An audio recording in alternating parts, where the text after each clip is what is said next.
Welcome back to Star Trek Online, everybody. I'm your host, the Housecoat Gamer, and today we are taking a look at every variation of the Miranda-Class, starting from Tier 1 and going all the way up to the top. Note, the usual rules apply. If I don't have the subtype, I can't review it. So if anyone messages me about certain types of vessels, you're out of luck. That or you'll have to mail them to me, in which case I'm not going to argue.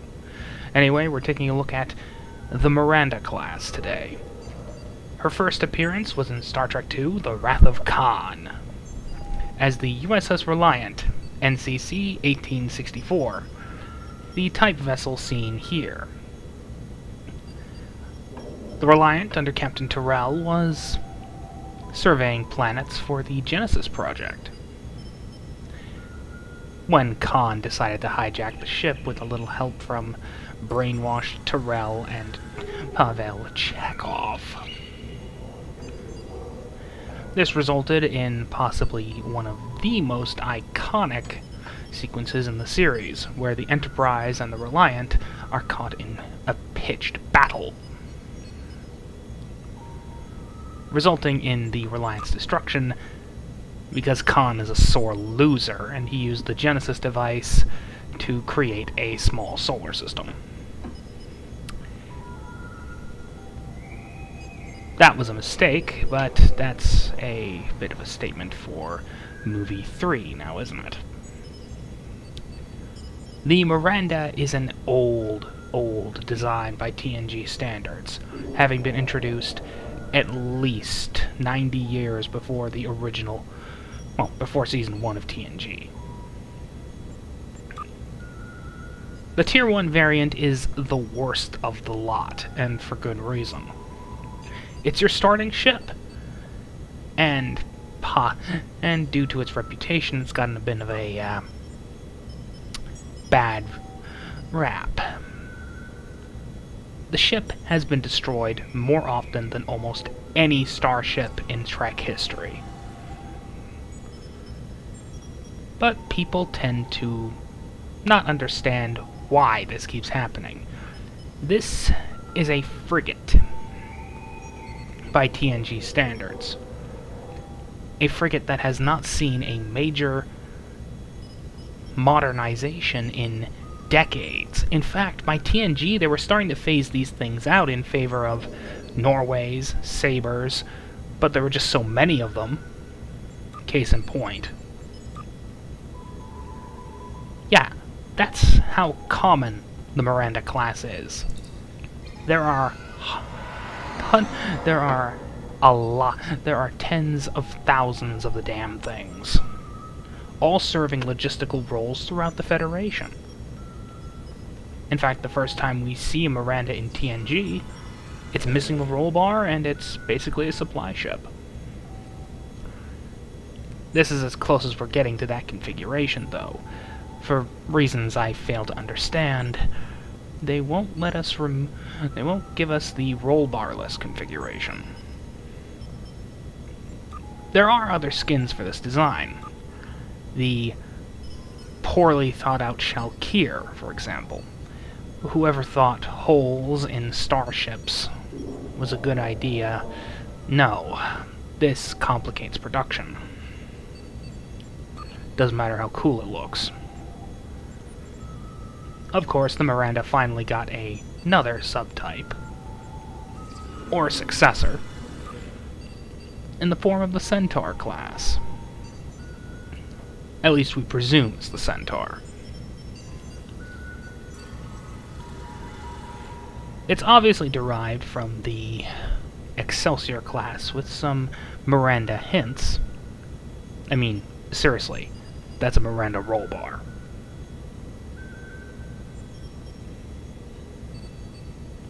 This ship nearly killed Sisko and company in, well, season 6 of DS9. Charlie Reynolds. If only he knew how close he was to killing his friend. Of course, there are other subtypes. A moment. This was the long-awaited Tier 6 version of the Miranda-Class, named, perhaps fittingly, for the Reliant. After all, she's the most famous Miranda variant. Whenever you think of Miranda, you're obviously thinking of the Reliant. This is a good light cruiser refit for the design, or rather a replacement.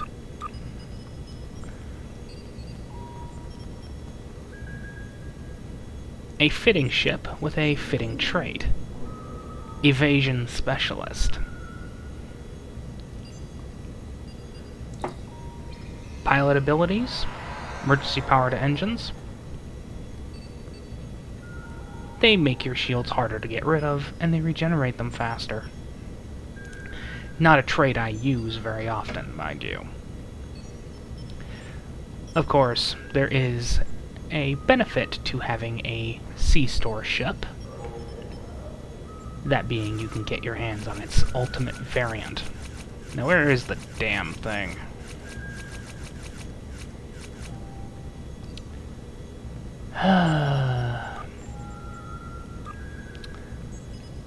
Always happens. Oh, well, it's not that difficult to find. It's just exceedingly annoying. There she is. The Fleet Advanced Light Cruiser. The ultimate variant of the base Tier 4, well, base Tier 6 Miranda. Reliant. Whatever. Which unlocks the Soyuz class skin. For fun fact, this is the third subtype of the Miranda we've ever seen. I know some of you are going to be going, but the Saratoga. She had to be first, right? The Saratoga premiered after the Soyuz. Case in point, this ship appeared in episode I forget the number. Anyway, it was Season 5, Cause and Effect, where the Enterprise D was caught in a causality loop for God knows how long. Okay, 17 days. But the Bozeman was caught in it for 90 years. So much time had passed that this ship had been long since retired. Probably because it wasn't as good as normal Miranda-Class ships. In fact, I'm guessing a lot of these things were just retrofit back into normal Mirandas. Wouldn't blame them, to be perfectly honest. Tactically, it's not exactly the best ship. No torpedo launchers.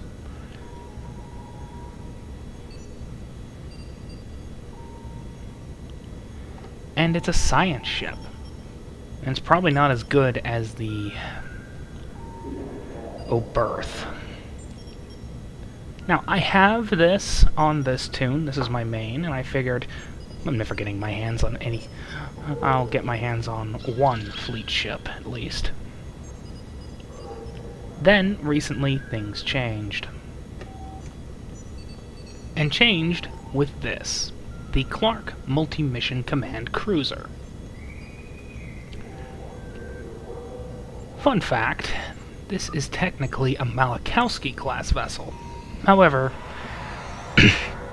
because the designs are so similar in size, one of the few things that STD's design staff didn't make a mistake about.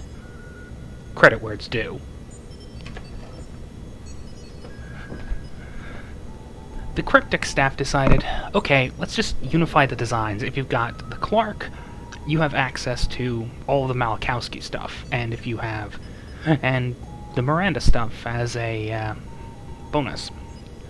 This ship has a hangar bay and dual cannon capability, making it essentially a battle cruiser, and it's fairly maneuverable. Fairly. You have to have the right setup for that. I wouldn't recommend making an all-cannon loadout for this thing. That's not a good idea.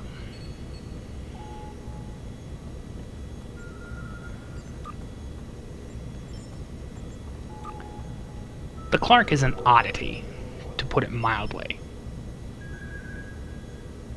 In fact, you might notice a bit of a trend with me in thinking, why does all of Cryptic's designs look better when they're flipped upside down?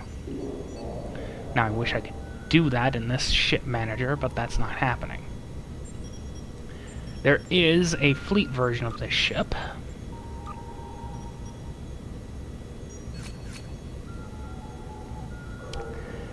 With a frankly ugly as sin material.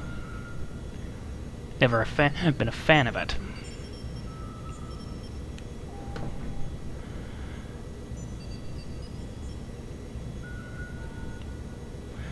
I do not have this one, but I don't need it. I never did, really.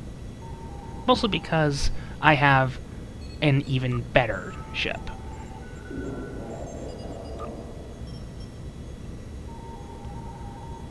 The legendary Miranda, which introduces a very, very, very good rendition of a TOS Miranda. I will fully admit, though, I prefer having the... You see that glowing area? I would prefer to see a little L-shaped metal support with a little deflector dish right there. Reminiscent of Starfleet Battles, the tabletop game.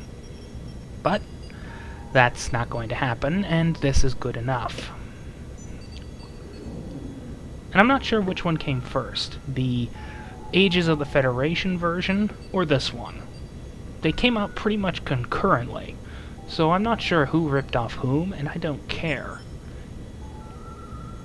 Cryptic is very, very good at taking over starship design. If I didn't know better, I'd say Matt Jeffries designed this. That's how good it is.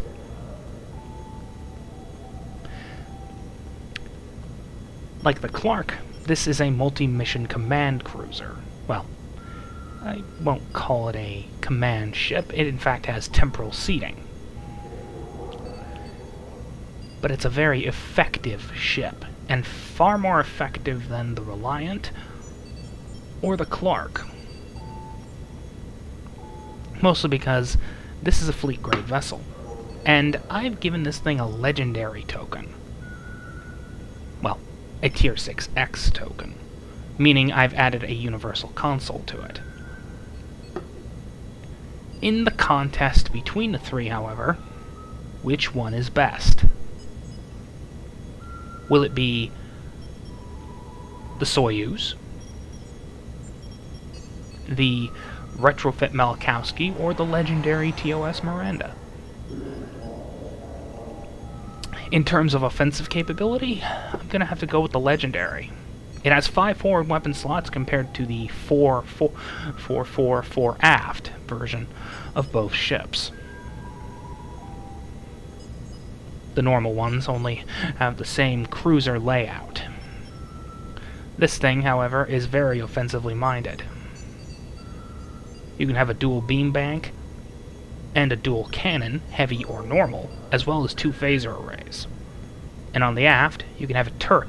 You can have a phaser turret and a beam bank, as well as 2 torpedoes, 1 fore, 1 aft.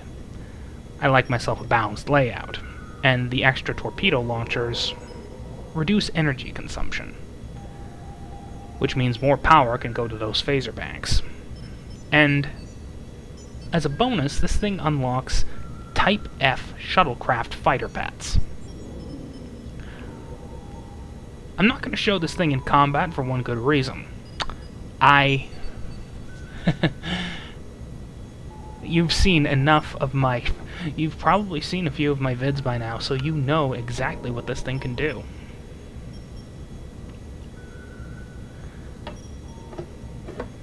That said, I would recommend getting the legendary, because it gets you every one of these skins. It unlocks the Malachowski. It unlocks the Clark. It unlocks the Soyuz, if you really want that. And it gets you, perhaps more importantly, TOS era skins. What can I say? I like this ship, and I like this design concept. These guys are Jeffrey's heirs. Bar none. Housecoat Gaming, signing off.